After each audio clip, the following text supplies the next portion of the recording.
Oi, sou Rafaela, E eu sou a Isabelle.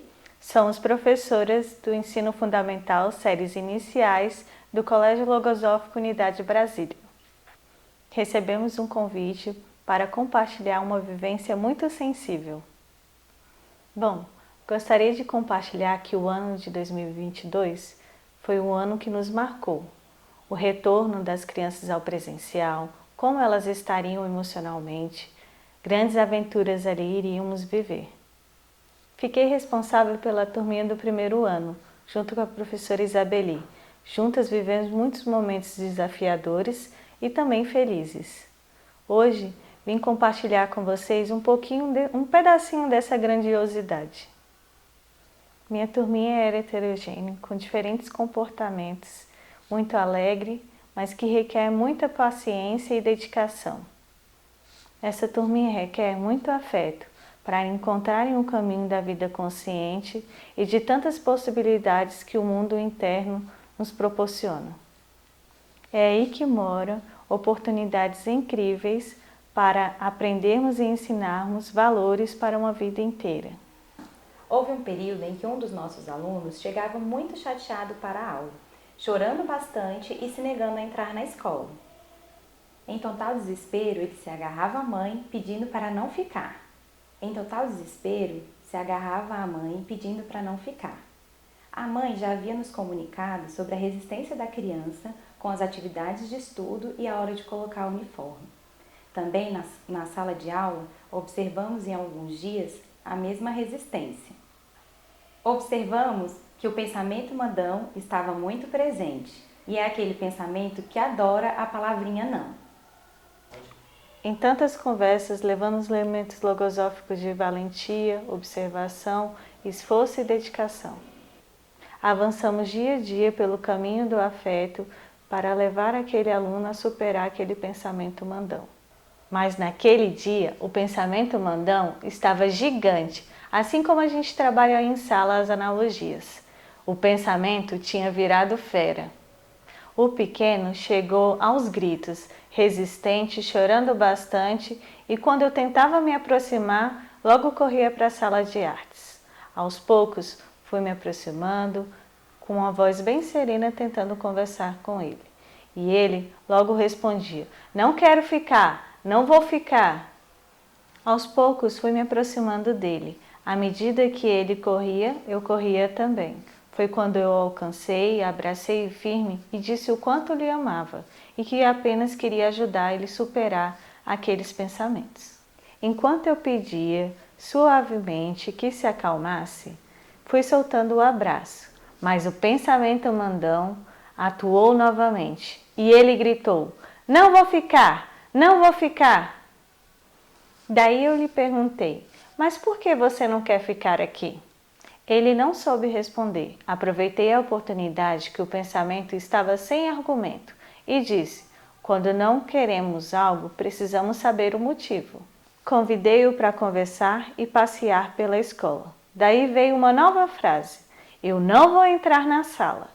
Opa, a frase tinha mudado. Do "eu não vou ficar aqui" para "eu não vou entrar na sala agora." Foi quando a professora Isabelle se aproximou de nós e juntos caminhamos para a horta. No trajeto, o silêncio ocupou o lugar da gritaria. Caminhamos sem pressa rumo à horta. Chegando lá, ele se encantou com as folhagens que saíam da terra. Esforçava-se para ler as plaquinhas e descobrir o que havia em cada canteiro. Juntos observamos as cores, os cheiros e a tonalidade da terra. Que quentinho foi dando no coração ao observar aquela criança serenando os pensamentos e o espírito. Chegamos na plantação de abóboras. Entre os ramos que se espalhavam pela terra, observamos folhagens verdes, secas, abóboras pequenas e outras bem grandes. Que satisfação em perceber que já havíamos distraído os pensamentos daquela criança tão confuso e agitado. Naquele instante, me recordei com carinho de uma docente que uma vez me disse que quando uma criança está nessa situação, precisamos, além de afeto, entender que estamos enfrentando o pensamento e não a criança. Em um certo instante, ele perguntou por que haviam abóboras verdes e abóboras amarelas. Bom sinal, a faculdade da observação estava ativada. Retornei a pergunta para ele: por que você acha que elas têm cores diferentes? E com facilidade ele respondeu: ah, prof, uma está madura e a outra ainda não. Seguimos as observações fazendo algumas reflexões do que seria estar madura, quais os fatores importantes para isso acontecer. E ele chegou à conclusão que as abóboras precisavam, entre muitas coisas, de tempo. Que sensacional!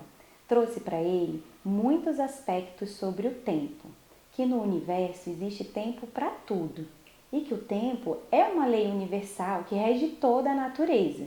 Isso incluía as abóboras e também nós, seres humanos. Ele achou engraçado e no lugar do choro já encontrávamos um largo sorriso.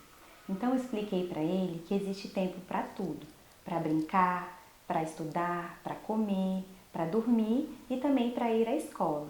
E que aos poucos vamos amadurecendo e adaptando as condições do tempo para realizar essas atividades. Naquele instante, outras faculdades da mente estavam em pleno vapor. Vi aquele ser tão pequeno que há pouco estava em desespero, usando o pensar e o refletir, trazendo para a sua própria experiência questões do tempo. Em meio à nossa conversa, veio a resposta da pergunta que eu fiz lá no início.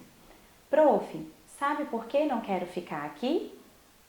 Prof, estou muito cansado. Não tenho tempo para brincar. Eu acordo e já tenho que vir para a escola. Chegando aqui é só dever, dever e dever. Utilizando a faculdade do recordar, voltamos às últimas aulas, onde tivemos muitas brincadeiras.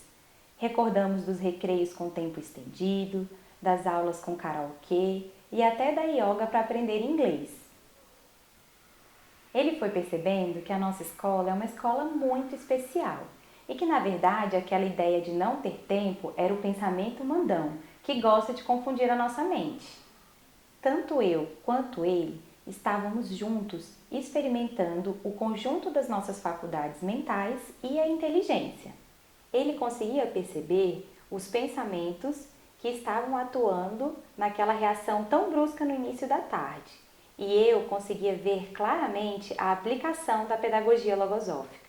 Aquele terreno fértil que estava em minha frente estava sendo fecundado, e não era o terreno da horta. Depois da nossa conversa, senti confiança e o chamei para irmos para a sala de aula. E ele calmamente pegou em minha mão e disse: vamos! O restante da tarde foi calmo e leve. Percebia quando ele buscava o meu olhar para confirmar a coragem e a valentia que ele estava cultivando com tanto esforço. Antes de ir embora, ele fez um desenho e me entregou, feliz consigo mesmo. No desenho, ele escreveu que ir para a escola era muito legal e divertido e que ele não ia mais descolaborar. E para finalizar, eu trago um trecho da pedagogia logosófica. Num ambiente favorável ao aperfeiçoamento, o ser descobre o seu mundo interno, aprende a identificar e selecionar os pensamentos, cultiva os sentimentos e amplia a vida.